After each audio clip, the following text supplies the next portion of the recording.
So sa bidyong ito ay pag-uusapan natin at igagay ko kayo on how to transfer money from Connect to Card app to Maribang PH o formerly known as Cbank.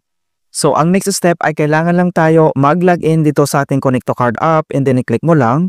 So since activated na yung ating biometrics, yun yung gagamitin natin para mas mabilis natin ma-access. So itap mo lang dito yung login with biometrics. Itap mo lang dito sa mobile screen yung registered na fingerprint mo para ma-access kaagad natin. Ayan, so ganun lang po kabilis talaga kapag activated na yung biometric. And then next step, and then kailangan mo lang iselect dito yung PAN transfer. So click mo lang. At dito sa PAN transfer, kailangan mo lang iselect dito yung interbank transfer. So i-click mo lang. At dito lang sa interbank transfer, so makikita mo dito yung search bank or e-wallet. So dito kailangan mo lang i-search dito yung Maribang. So itap mo lang.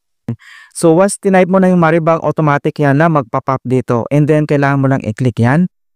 So next step, so makita mo na dito yung Maribang.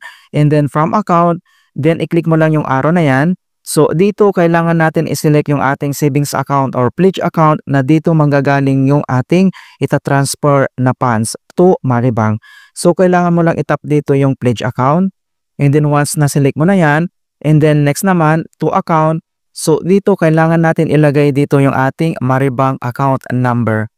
Kapag nilagay mo na dito yung Maribang account number mo, and then next step, dito naman sa account name. So kailangan mo lang ilagay dito yung registered na Maribang account name. So dito lang sa box, i-fill out lang natin. At kapag nilagay mo na dito yung account name, and then next, ito naman yung enter amount.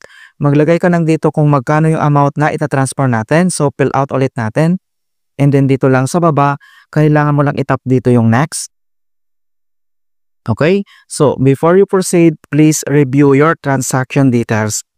And then kapag okay na, and then dito lang sa baba, kailangan mo lang itap dito yung proceed. So dito naman, authorize your transaction by typing your 6-digit MPIN. So ilalagay mo lang dito or i-enter mo lang dito yung Connect to Card na 6-digit MPIN code mo para mag-proceed tayo.